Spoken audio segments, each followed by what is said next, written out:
అందరికీ జై భీమ్. నేను రావుకుమార్ శీఘ్రమల్లి మాలమహనాడు రాష్ట్ర కార్యదర్శి. ఈరోజు ఒక ముఖ్యమైన విషయం చెప్తున్నాను. అది ఏంటంటే డాక్టర్ బిఆర్ అంబేద్కర్ కోనసీమ జిల్లా ముమ్మిడివరం నియోజకవర్గం తాణేలంకలో డాక్టర్ బిఆర్ అంబేద్కర్ బాలికల గురుకుల పాఠశాల ఒకటి ఉంది.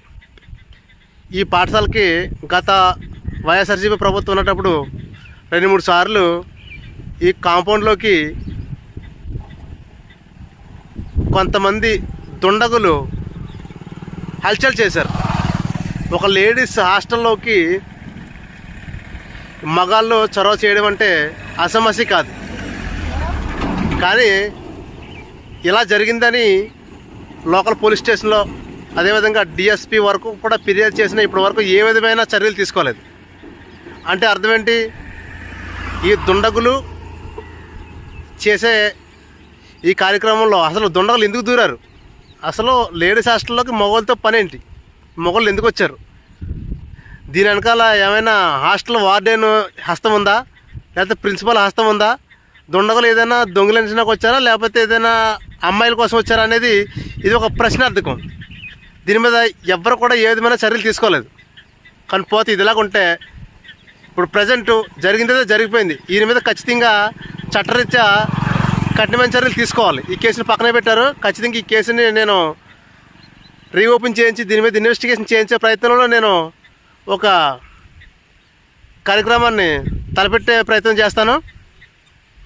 కానీ ప్రజెంట్ నా డిమాండ్ ఏంటంటే ఇటువంటి బాలికల గురుకుల పాఠశాలలకి ఈ పాఠశాల ఉరుసుట్ల కాంపౌండ్ ఉంటుంది. ఈ కాంపౌండ్లో సోలార్ ఫెన్సింగ్ ఒకటి అరేంజ్మెంట్ చేయాలి రాష్ట్ర ప్రభుత్వం.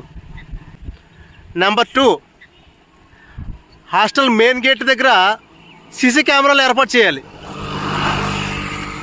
హాస్టల్ మెయిన్ గేట్ దగ్గర సీసీ కెమెరాలు ఏర్పాటు చేయాలి. ఖచ్చితంగా ఈ 2 కార్యక్రమాలు చేస్తే చాలా వరకు ఇటువంటి దుష్ట చర్యల్ని మనం అరికట్టవచ్చని ఈ మీడియా ద్వారా రాష్ట్ర ప్రభుత్వానికి, అదేవిధంగా తగిన అధికారులకు, అదేవిధంగా ఈ స్కూల్లో చదువుతున్నటువంటి విద్యార్థినుల పేరెంట్స్ కూడా నేను తెలియజేస్తున్నాను. ఖచ్చితంగా ఈ కాంపౌండ్ ఫెన్సింగ్ అదేవిధంగా సీసీ కెమెరాల విషయంలో మనం కొంచెం పోరాటం చేద్దాం. దయచేసి అందరూ గమనించగలరు.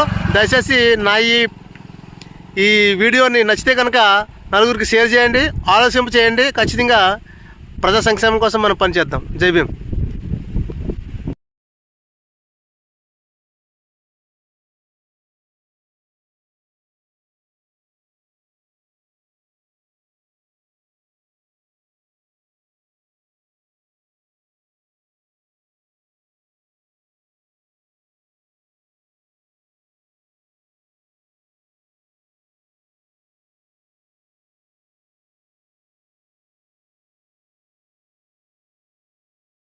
కోనసీమ జిల్లా ముమ్మిడివరంలో బాలికల హాస్టల్ తిరుగుతున్న అజ్ఞాత వ్యక్తి కోసం దర్యాప్తు చేస్తున్నారు పోలీసులు. అయితే ఆగంతకుడి ఆచూకీ తెలిసిన వారు తమకు సమాచారం ఇవ్వాలని కోరారు పోలీసులు.